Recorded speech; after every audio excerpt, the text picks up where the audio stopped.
Our other top story, asking the hard questions. Texas lawmakers are trying to get a better understanding of what happened in the devastating Hill Country flooding.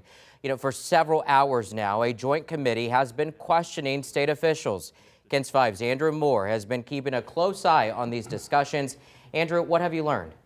There were serious weather warnings for Kirk County since 1:14 in the morning, and the person normally responsible for paying attention to that in any county is the emergency management coordinator. But today we found out, one, the county judge decides who that person is, and two, the state of Texas doesn't require any professional credentials for any emergency management coordinator. One senator found that lack of required qualifications alarming when questioning Chief of TDEM, Nim Kidd.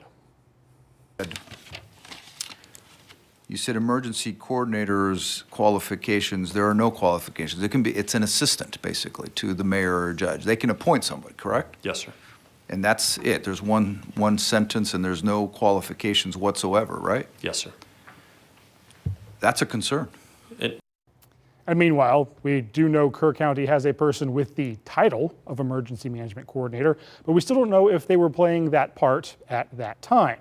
We do know that the county judge or a mayor can fill that role and can order an evacuation if needed.